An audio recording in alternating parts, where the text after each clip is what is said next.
Les mots comptent.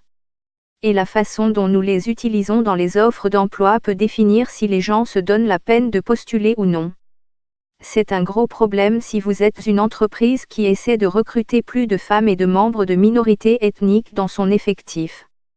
Les techniciens peuvent-ils donc aider à éliminer ces préjugés inconscients? Une description de poste qui utilise l'expression « nous recherchons quelqu'un pour diriger une équipe » peut sembler assez anodine. Mais des recherches, basées sur l'analyse de centaines de millions d'offres d'emploi, ont montré que le mot gérer encourage plus d'hommes que de femmes à postuler à ce poste. Changer le mot pour développer le rendrait plus convivial pour les femmes, dit Kieran Smidé, directeur général de Textio, une société de Seattle spécialisée dans les logiciels d'écriture augmentée. Textio utilise l'intelligence artificielle pour analyser les descriptions de postes en temps réel, en mettant en évidence tous les termes qui peuvent paraître particulièrement masculins ou féminins. Le logiciel propose ensuite des alternatives. Nous n'expliquons pas pourquoi telle ou telle expression exclut les femmes, dit Madame Smidé. Nous fournissons juste les données et l'entreprise en question peut trouver sa propre théorie sur les raisons pour lesquelles cette phrase ne fonctionne pas. Lorsque le géant australien du logiciel Atlassian a utilisé le logiciel de Textio pour ses annonces d'emploi, les résultats ont été frappants. Sur une période de 2 ans, on a constaté une augmentation de 80% de l'embauche de femmes dans des postes techniques à l'échelle mondiale. Nous voulions créer une culture de travail où les idées diverses sont partagées, déclare Aubrey Blanche, responsable mondiale de la diversité et de l'appartenance chez Atlassian. Elle dit que Textio a appris à son entreprise à éviter des termes tels que ninja du codage, une expression courante dans les offres d'emploi de la Silicon Valley. Ces mots envoient le message aux femmes qu'il s'agit d'environnements de travail hostiles pour le personnel féminin, dit Madame Blanche. Et le mot partie prenante semble indiquer aux gens de couleur que leur contribution n'est peut-être pas appréciée, ajoute Madame Blanche. En 2011, des chercheurs du Canada et des États-Unis ont découvert que les postes d'emploi utilisant une formulation plus masculine menaient les femmes à avoir moins le sentiment d'appartenir au poste ou à l'entreprise que les mêmes annonces utilisant une formulation plus féminine, indique le rapport.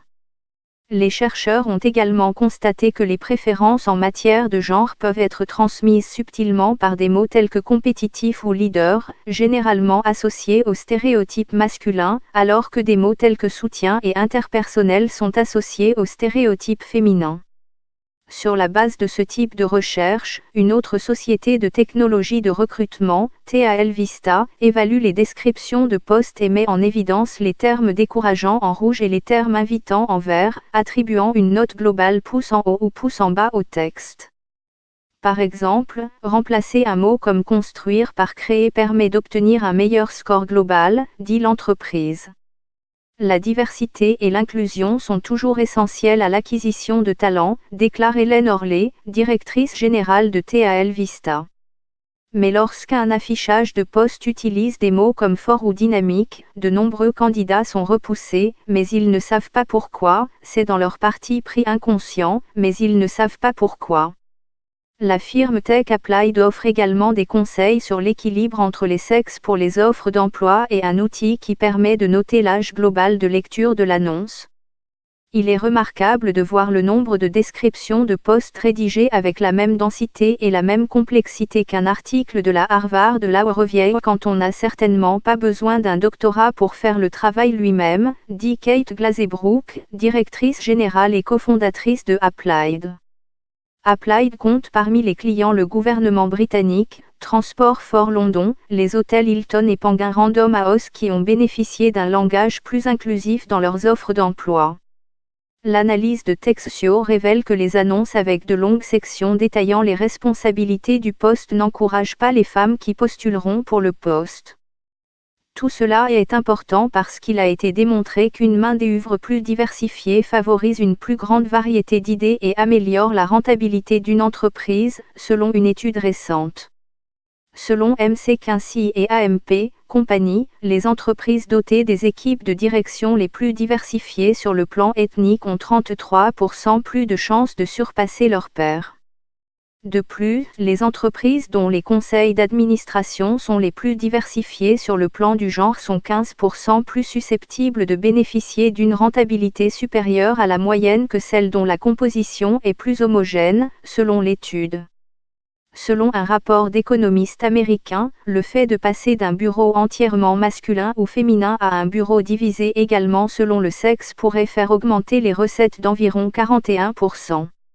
Wendy Hirsch, associée principale à l'Institut d'études sur l'emploi du Sussex, fait remarquer, il y a une prise de conscience croissante au Royaume-Uni de la nécessité d'être inclusif.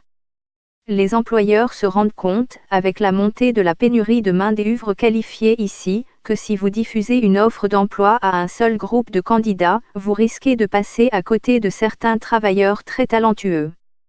L'analyse des données et l'apprentissage automatique ont certainement permis d'examiner de beaucoup plus près le langage que nous utilisons dans le recrutement, les décisions étant fondées sur des preuves concrètes plutôt que sur des intuitions. Mais aussi utiles que puissent être ces services de rédaction, certains experts en ressources humaines, RH, mettent en garde contre leur surutilisation.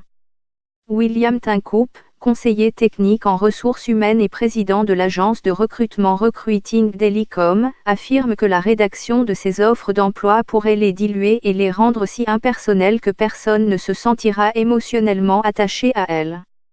Monsieur Hirsch souligne que l'endroit où se trouve un poste de travail peut aussi faire une grande différence pour les candidats. Par exemple, si le poste est annoncé sur les médias sociaux, ceux qui ne sont pas sur ces réseaux, très probablement des candidats plus âgés, pourraient même ne pas le voir, dit-elle. Le fait de s'adresser à une agence de recrutement spécialisée pour afficher le poste exclura également ceux qui ne connaissent pas l'existence de cette agence, ajoute-t-elle. Mais malgré ces réserves, M. Tincoup accueille favorablement des services tels que Textio et Applied. Ils essaient de résoudre un problème qui n'a pas été résolu, parce que de nos jours, tant de gens se contentent de copier-coller des descriptions de travail, d'un poste à un autre.